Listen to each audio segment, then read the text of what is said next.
Hello everyone. Hope आप सभी लोग स्वस्थ होंगे, अच्छे होंगे। आज की इस वीडियो में हम आप सभी के साथ डिस्कस करेंगे कि अगर आपके दांत हिलना स्टार्ट हो गए हैं, किसी भी कारण अगर आपके दांत हिल गए हैं, हिलने लगे हैं, थोड़ा बहुत भी हिल रहे हैं, तो उन दांतों को आप हिलने से कैसे रोक सकते हैं। क्या क्या ऐसे ट्रीटमेंट ऑप्शंस अवेलेबल हैं जिससे आपके दांत हिलना बंद हो जाए। क्योंकि कई लोगों का ऐसा सोचना होता है कि अब हमारे दांत हिलना स्टार्ट हो गए हैं, किसी भी कारण अगर उनके दांत हिल गए हैं तो अब उसके लिए कोई ट्रीटमेंट अवेलेबल नहीं है, अब उन्हें वो दांतों को निकलवाना ही पड़ेगा। तो आज की इस वीडियो में हम सारे ट्रीटमेंट ऑप्शंस के बारे में आप सभी के साथ डिस्कस करेंगे कि अगर आपके दांत हिल रहे हैं तो क्या क्या आप ट्रीटमेंट ले सकते हैं, कैसे अपने दांतों को हिलने से रोक सकते हैं। तो वीडियो को आप लास्ट तक जरूर देखिएगा। और अगर चैनल पर नए हैं, अभी तक आपने चैनल को सब्सक्राइब नहीं किया है, तो साथ ही साथ चैनल को सब्सक्राइब जरूर कर लें और जो बेल आइकन है उसको भी क्लिक कर लें ताकि आगे आने वाली वीडियोस के नोटिफिकेशंस आप सभी तक पहुंचते रहें। मैं डॉक्टर शुभी गुप्रेले पस्तूर आज आप सभी के साथ इस वीडियो के माध्यम से आसान भाषा में समझाने की कोशिश करूंगी सारे ट्रीटमेंट ऑप्शंस के बारे में डिटेल में कि क्या क्या आप ट्रीटमेंट करवा सकते हैं अगर आपके दांत हिल रहे हैं, और उन ट्रीटमेंट का आपको कितना खर्च पड़ेगा, कितना कॉस्ट आपको पड़ सकता है पर ट्रीटमेंट। जब भी हम वीडियो में कॉस्ट के बारे में बात करते हैं तो ये सिर्फ आपकी नॉलेज के लिए ही बात करते हैं कि कितना आपको कॉस्ट पड़ सकता है, खर्च आपका कितना आएगा ट्रीटमेंट के हिसाब से। लेकिन एग्जैक्ट खर्च हम आपको नहीं बता सकते, क्योंकि जो आपका ट्रीटमेंट का खर्च होता है वो आपके कहाँ आप ट्रीटमेंट करवा रहे हैं, क्लिनिक पर डिपेंड करता है, एरिया पर डिपेंड करता है, मटेरियल पर डिपेंड करता है कि आप क्या मटेरियल चूज कर रहे हैं ट्रीटमेंट के लिए। तो कॉस्ट आपका वेरी कर सकता है। एग्जैक्ट कॉस्ट जरूरी नहीं है कि जो हमने कॉस्ट बताया है एग्जैक्ट वही आपको कॉस्ट पड़ेगा, कम भी हो सकता है, ज्यादा भी हो सकता है। इसलिए एक लगभग एस्टिमेट हम आपको इस वीडियो में कॉस्ट का बता पाएंगे, खर्च आपको बता पाएंगे कि कितना खर्च आपको ट्रीटमेंट के हिसाब से पड़े। तो चलिए शुरू करते हैं और समझते हैं। दांतों का हिलना कई कारण की वजह से हो सकता है। कई ऐसे कारण हो सकते हैं जिसकी वजह से आपका दांत हिलना स्टार्ट हो गया है। अब वो चोट की वजह से भी हो सकता है, कहीं आपको चोट लगी हो तो आपका दांत थोड़ा बहुत हिल गया हो, या फिर आपने जोर से बाइट कर ली हो, ज्यादा कड़क बाइट कर ली हो, थोड़ा बहुत मोबिलिटी उस वजह से भी आ सकती है दांतों में। या फिर काफी लंबे समय से आपके दांतों में गंदगी जमा थी, कैल्कुलस की लेयर जमा थी, जिसकी वजह से आपके जो मसूड़े हैं वो नीचे जा चुके हैं, बोन लॉस हो गया है, उसकी वजह से भी दांत हिल सकते हैं। तो दांतों का हिलना कई कारण की वजह से हो सकता है। कारण की जानने के लिए, डिटेल में जानने के लिए, इस टॉपिक के बारे में डिटेल में जानने के लिए हमारे चैनल पर वीडियोस अवेलेबल हैं जिससे आप अच्छे से डिटेल में समझ पाएंगे कि दांत आपके किन किन कारण की वजह से हिल सकते हैं। दांतों का हिलना भी हम ग्रेडिंग में डिवाइड करते हैं, जैसे कि ग्रेड 1 होता है, ग्रेड 2 होता है, ग्रेड 3 मोबिलिटी होती है। मतलब कितना ज्यादा आपका दांत हिल रहा है वो भी डिपेंड करता है कि आपके ट्रीटमेंट कैसा होगा। अगर अगर हम ग्रेडिंग को समझें तो ग्रेडिंग जैसे हम ग्रेड 1 होता है, अगर आपका दांत थोड़ा सा हिल रहा है, थोड़ा बहुत ही मोबिलिटी है, तो उसको हम ग्रेड 1 मोबिलिटी बोलेंगे, मतलब ग्रेड 1 मोबिलिटी में दांत हिल रहा है। अगर आपका दांत थोड़ा ज्यादा हिल रहा है, दो डायरेक्शन में हिल रहा है, तब उसको हम ग्रेड 2 मोबिलिटी कहेंगे। और अगर आपका दांत बहुत ज्यादा हिल रहा है, हर डायरेक्शन में आपका दांत हिल रहा है, आप फील भी कर पाएंगे कि हर डायरेक्शन में वो ज्यादा हिल रहा है, बोन लॉस हो गया है, तो उसको हम ग्रेड 3 मोबिलिटी कहेंगे।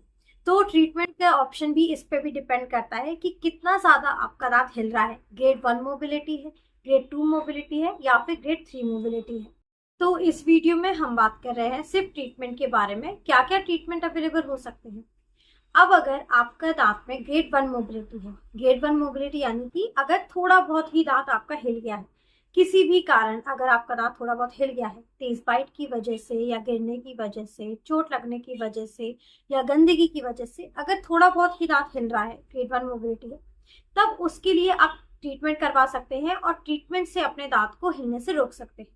कई बार लोगों की ये सोच बन गई है कि अगर उनका दांत हिल गया है और इसके हिलने के लिए आप कोई ट्रीटमेंट करवाते हैं, किसी ट्रीटमेंट की एडवाइस आपको मिलती है, तो लोग ये सोचते हैं कि ट्रीटमेंट से उनका दांत और ज्यादा हिलने लगेगा, खराब हो जाएगा, वो ट्रीटमेंट नहीं करवाते हैं। लेकिन अगर आपका दांत थोड़ा बहुत हिल रहा है तो उसको आप ट्रीटमेंट से बचा सकते हैं, जिसमें सबसे पहला ट्रीटमेंट की अगर हम बात करें तो वो होता है scaling and route planning. Scaling and route planning में हम क्या करते हैं कि अगर आपके दांत में थोड़ी बहुत मोबिलिटी है जो कि गंदगी की वजह से हो गई है, कई बार आपके दांतों में गंदगी की लेयर जमना स्टार्ट हो जाती है, आप ध्यान नहीं रखते हैं अपने दांतों का। एक लेयर सी, कड़क लेयर सी, जो हार्ड लेयर होती है, कैलकुलस की लेयर होती है, वो आपके दांतों पे जमना स्टार्ट हो जाती है। काफी लंबे समय तक वो जमती रहती है, जिसकी वजह से आपके जो मसूड़े हैं, जिससे दांतों को एक पकड़ मिली थी, वो मसूड़े आपके नीचे जाने लगते हैं, दांतों की पकड़ छूट जाती है, बोन लॉस हो जाता है साथ ही साथ। इसकी वजह से थोड़े बहुत दांत आपके पहली स्टेज में थोड़े बहुत दांत आपके हिलना स्टार्ट हो जाते हैं। इस टाइम में अगर आप अपने दांतों की स्केलिंग करवा लेते हैं, रूट प्लानिंग करवा लेते हैं, अपने दांतों की अच्छे से सफाई करवा लेते हैं, जितना भी कैलकुलस की लेयर जमा होती है दांतों में वो हट जाती है, दांत अच्छे से साफ हो जाते हैं।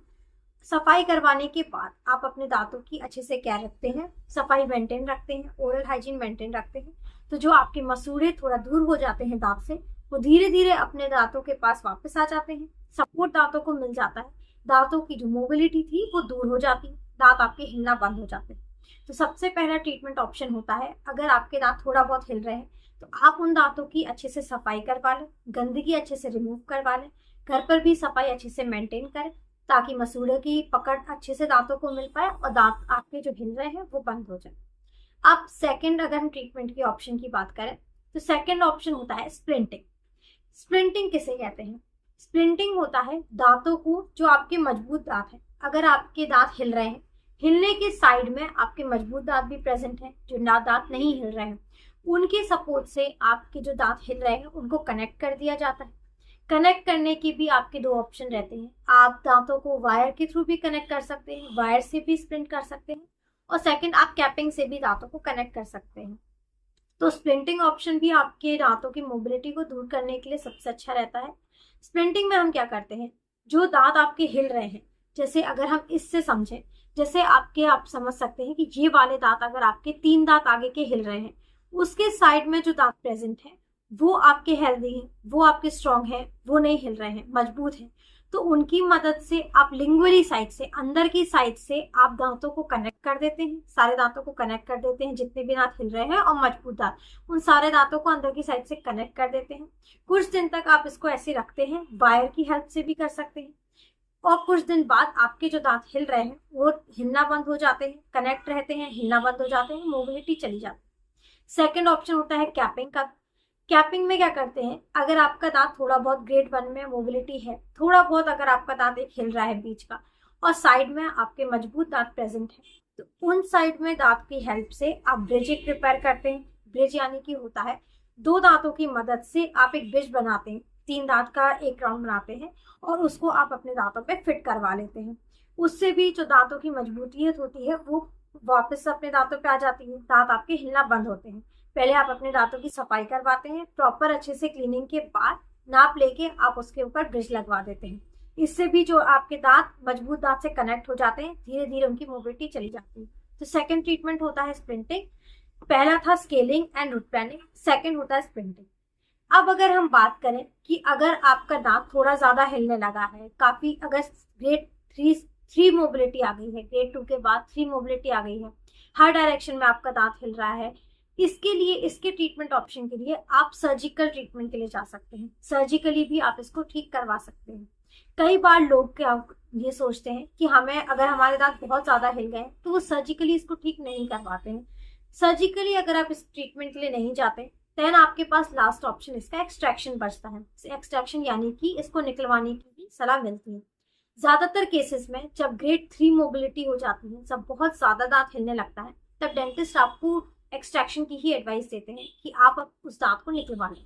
लेकिन अगर आपका दांत ग्रेड 2 मोबिलिटी में है, हिल रहा है, लेकिन उसको सर्जिकली बचाया जा सकता है, ग्रेड 3 मोबिलिटी भी है, अगर आप उसको सर्जिकली बचाना चाहते हैं तो सर्जिकल ऑप्शन भी रहता है। इसमें क्या करते हैं, फ्लैप सर्जरी कर सकते हैं। फ्लैप को हटा के, रिमूव करके, टिश्यूज को रिफ्लेक्ट करके, प्रॉपर अच्छे से क्लीन करके बोन ग्राफ्ट डाला जाता है, और इसमें प्रॉपर अच्छे से बहुत ज्यादा केयर करने की जरूरत पड़ती है, और साथ ही साथ मेडिकेशन भी चलते हैं। ये जनरली हम जब तब करते हैं जब आपकी मोबिलिटी ग्रेड 3 में हो, बहुत ज्यादा दांत हिल रहा हो। इसमें जो बोन ग्राफ्टिंग होती है, उससे क्या होता है, जो आपके जो बोन लॉस हो गया है, गंदगी की वजह से आपके दांत हिलना स्टार्ट हो गए हैं, और उस गंदगी की वजह से आपकी बोन डिसॉल्व हो गई है, बोन लॉस हो गया है, तो बोन ग्राफ्ट से आपकी जो जो बोन लॉस हो गया है, बोन चली गई है, वो धीरे धीरे बोन आपकी फॉर्म होने लगती है और आपके दांत में जो मोबिलिटी आ गई है, दांत हिलने लगे हैं, वो धीरे धीरे आपकी मोबिलिटी भी दांतों से खत्म हो जाती है, दांत हिलना आपके बंद हो जाते हैं। ये आपका एक ट्रीटमेंट ऑप्शन रहता है। अगर ग्रेड 3 में, अगर आप ग्रेड 3 मोबिलिटी में ज्यादा हिलने में ज्यादा हिल रहे हैं, तब आप इसको अगर बचाना चाहते हैं तो आप सर्जिकल ऑप्शन के लिए जा सकते हैं। अगर आप सर्जिकल ऑप्शन के लिए नहीं जाते हैं, आपके दांत ज्यादा हिल गए हैं, आपको सर्जरी नहीं करवानी है, तब आपके लिए लास्ट ऑप्शन एक्सट्रैक्शन बचता है। अगर सर्जिकली इसको नहीं बचाएंगे, ज्यादा हिल गया है, तब आप इसके लिए इसके अलावा कोई और ट्रीटमेंट ऑप्शन इसमें अवेलेबल नहीं होता है, तब डेंटिस्ट आपको इसको दांत को निकलवाने की ही सलाह देते हैं, क्योंकि दांत बहुत ज्यादा हिल गया है, उसमें बोन लॉस भी हो गया है और इसके कारण आपके जो जो मसूड़े हैं वो भी गल गए हैं, बोन लॉस भी हो गया है, तो इसमें आपको निकलवाने की ही सलाह देती है। तो लास्ट ऑप्शन ट्रीटमेंट ऑप्शन होता है एक्सट्रैक्शन। तो ये सारे ट्रीटमेंट ऑप्शन होते हैं अगर आपके दांत हिलना स्टार्ट हो गए हैं, किसी कारण हिल रहे हैं। सबसे पहला, अगर कम हिल रहे हैं तो आप स्केलिंग करवा सकते हैं, रूट प्लानिंग करवा सकते हैं, स्प्लिंटिंग करवा सकते हैं, जैसे हमने 2 टाइप से बताया है, वायर से भी करा सकते हैं, कैपिंग करवा सकते हैं दांतों में। तो 2 ऑप्शन ये थे, स्केलिंग, रूट प्लानिंग या स्प्लिंटिंग से आप अपने दांतों को हिलने से रोक सकते हैं। अगर ज्यादा हिलने लगा है, ग्रेड 2 ग्रेड 3 मोबिलिटी आ गई है, तब आप सर्जिकल ऑप्शन के लिए जा सकते हैं, बोन ग्राफ्टिंग करवा सकते हैं, इससे भी बोन जो मोबिलिटी है वो चली जाती है। और अगर आप कोई ट्रीटमेंट ऑप्शन नहीं करते हैं, सर्जिकली इसको ट्रीट नहीं करवाते हैं, देन लास्ट ऑप्शन होता है इसका एक्सट्रैक्शन। आपको आखिरकार इसको दांत को निकलवाना पड़ता है। अब ट्रीटमेंट ऑप्शंस के बाद अगर हम इन सारे ट्रीटमेंट के खर्च के बारे में अगर हम आपके साथ डिस्कस करें कि कितना खर्च आपको ट्रीटमेंट में पड़ सकता है, तो खर्च का, जैसे हमने अभी पहले भी आपके साथ बात की है, डिस्कस किया है कि खर्च का हम सिर्फ एक लगभग ही आपको बता सकते हैं, एस्टिमेट ही बता सकते हैं, क्योंकि खर्च आपका डिपेंड करेगा कि आप कहाँ अपना ट्रीटमेंट करवा रहे हैं, कौन सा ट्रीटमेंट करवा रहे हैं, क्या किस क्लिनिक में करवा रहे हैं, क्या मटेरियल यूज कर रहे हैं ट्रीटमेंट के लिए, कौन कौन से मटेरियल यूज हो रहे हैं। तो इस पर आपके ट्रीटमेंट के जो कॉस्ट है वो डिपेंड करता है, कम भी हो सकता है, ज्यादा हो सकता है। एग्जैक्ट कॉस्ट हम आपको नहीं बता सकते, सिर्फ जो लगभग कॉस्ट आपका पड़ जाएगा वही हम आपको बता सकते हैं। ज्यादा भी हो सकता है, कम भी हो सकता है। तो सबसे पहला जो ट्रीटमेंट ऑप्शन हमने आपके साथ बताया था, अगर आपके दांत कम हिल रहे हैं, स्केलिंग एंड रूट प्लानिंग। अगर आप स्केलिंग एंड रूट प्लानिंग करवाते हैं तो बाकी ट्रीटमेंट ऑप्शन से इसमें थोड़ा कॉस्ट आपका कम पड़ता है। स्केलिंग और रूट प्लानिंग आपकी समझ सकते हैं 1,500 से लेकर आपके 3,000 तक आपकी स्केलिंग एंड रूट प्लानिंग हो सकती है। लेकिन इसमें भी डिपेंड करता है कि आपके दांत में कितनी ज्यादा गंदगी है, कितने ज्यादा गंदे हैं। अगर थोड़ी बहुत स्केलिंग की जरूरत है, थोड़ा बहुत ही हिल रहे हैं स्केलिंग की वजह से, गंदगी की वजह से, और थोड़ी बहुत ही सफाई की जरूरत है, स्केलिंग कम करनी है, तो कम भी कॉस्ट हो सकता है आपका, 1.5 से 2.5 में भी कॉस्ट हो सकता है। और अगर ज्यादा गंदगी है, स्केलिंग प्रॉपर रूट प्लानिंग करनी है, तो 3 से 3.5 भी आपका कॉस्ट पड़ सकता है। तो स्केलिंग एंड रूट प्लानिंग में लगभग आप मान के चल सकते हैं कि 1,500 से लेकर आपका 3.5 तक आपका स्केलिंग एंड रूट प्लानिंग हो सकती है। सेकेंड ट्रीटमेंट ऑप्शन की बारे में अगर हम बात करें तो वो था स्प्लिंटिंग। स्प्लिंटिंग जैसे हमने बताया था कि दांतों को, जो मजबूत दांत है और जो आपके जो हिलने वाले दांत है, उनको कनेक्ट कर दिया जाता है, स्प्लिंटिंग कर दी जाती है। तो उसमें आपका कितना कॉस्ट पड़ेगा, क्या खर्च आएगा। तो सबसे पहले अगर आप वायर से स्प्लिंटिंग करा रहे हैं, वायर की मदद से अंदर की साइड से, लिंगुअली साइड से आपके दांतों को जोड़ दिया जाता है। इसमें आपका लगभग मान सकते हैं कि 2 से लेकर 4,000 तक का खर्च पड़ सकता है। लेकिन ये आपका खर्च डिपेंड करता है कि आपके कितने ज्यादा दांत इन्वॉल्व हो रहे हैं, आपके कितने दांत आपके हिल रहे हैं और कितने दांतों को आपको कनेक्ट किया जाता है। तो उस पर डिपेंड करता है कि आपका स्प्लिंटिंग का खर्च कितना आएगा। अगर कम दांतों को कनेक्ट करना है, कम दांतों पर स्प्लिंटिंग करनी है, तो कम खर्च आता है इससे। और अगर ज्यादा दांत इन्वॉल्व है, ज्यादा स्प्लिंटिंग की जरूरत है, तो इससे ज्यादा भी हो सकता है। तो लगभग 2 से 4,000 आप मान सकते हैं स्प्लिंटिंग। देन सेकेंडली, अगर कैपिंग के थ्रू आप कनेक्ट कर रहे हैं दांतों को, तो ये डिपेंड करता है, इसका कॉस्ट डिपेंड करता है कि आप किस मटेरियल की कैप आप अपने दांतों पर फिट करवा रहे हैं और कितने दांतों पर आप अपने दांतों पर कैप लगवा रहे हैं। दांतों के यूनिट पे भी डिपेंड करता है कितने दांतों पे कैप लग रही है और कितना अच्छा मटेरियल आप अपने दांतों पर लगवा रहे हैं। सबसे पहले अगर हम जो स्टार्टिंग अगर मान सकते हैं, जो आपके मटेरियल होता है मेटल की, अगर आप कैपिंग करवाते हैं तो वो आप अपने 1,500 से लेकर 2,000 तक की पर यूनिट पे आप कैप लगवा सकते हैं। और अगर आपको अपने दांतों के कलर की कैप लगवानी है, आप अपने दांतों की कलर की कैप लगवाना चाहते हैं, तो उसके भी कॉस्ट आपका 3 से मान के चल सकते हैं, 3 से स्टार्टिंग हो सकती है, 3-3,500 में आपकी कैप बन जाती है। लेकिन ये डिपेंड करता है कि कितने दांतों पर अगर आप अपने 3 दांतों पे लगवा रहे हैं तो ये पर आपके टूथ का कॉस्ट पड़ता है। एक दांत का अगर आप 3000 वाली कॉस्ट, अगर 3000 वाली कैप लगवा रहे हैं तो 3 3 3 9000 में आपकी कैप बन जाती है। और अगर आप 1500 वाली या 2000 वाली बना रहे हैं तो उसके अकॉर्डिंग आपकी कैप बन जाती है। तो कैप का कॉस्ट पड़ता है। कैप का कॉस्ट भी डिपेंड करता है कि कितने दांतों पे आप अपनी कैपिंग करवा रहे हैं और कौन से मटेरियल की कैप करवा रहे हैं। तो स्प्लिंटिंग में जो 2 ऑप्शन थे, सबसे पहले वायरिंग से जो कनेक्ट किया जाता है वो आपके डिपेंड करता है दांतों पर, कितने दांतों पर स्प्लिंटिंग हो रही है। और सेकंड, कैपिंग पे भी डिपेंड करता है कि कितने दांतों पर आप अपने कैप लगवा रहे हैं और कौन से मटेरियल की कैप लगवा रहे हैं। तो एस्टिमेट आप समझ सकते हैं कि स्प्लिंटिंग में 2 से 4000 का कॉस्ट आपको पड़ सकता है, और जो कैपिंग है उसमें आपका 1.5 से लेकर स्टार्टिंग, अगर आप मेटल की करवा रहे हैं 1.5, और अगर आप अपने दांतों के कलर की करवा रहे हैं तो 3 से लेकर आपकी स्टार्टिंग हो सकती है पर यूनिट, यानी कि पर टेथ। अब अगर हम बात करें सर्जिकल ट्रीटमेंट के खर्च के बारे में, जिसमें हमें बोन ग्राफ्टिंग की जरूरत पड़ती है, जब आपका दांत बहुत ज्यादा हिलने लगा जाता है या बोन लॉस हो जाता है, तब अगर आप जो ट्रीटमेंट करवाते हैं, बोन ग्राफ्टिंग करवाते हैं, तो उसमें आपका जो लगभग खर्च पड़ता है वो होता है आपका 5000, लगभग आपके 5000 पर क्वाड्रेंट आपका खर्च पड़ जाता है। अब पर क्वाड्रेंट से आप कैसे समझेंगे? पर क्वाड्रेंट का मतलब होता है, चाहे हमारे जो दांत होते हैं वो 4 पार्ट में आपके डिवाइड रहते हैं, 4 भाग में डिवाइडेड रहते हैं। फर्स्ट क्वाड्रेंट होता है, जैसे इधर से लेकर जो मिड लाइन होती है, बीच का हिस्सा होता है first quadrant, second quadrant, third quadrant and fourth quadrant.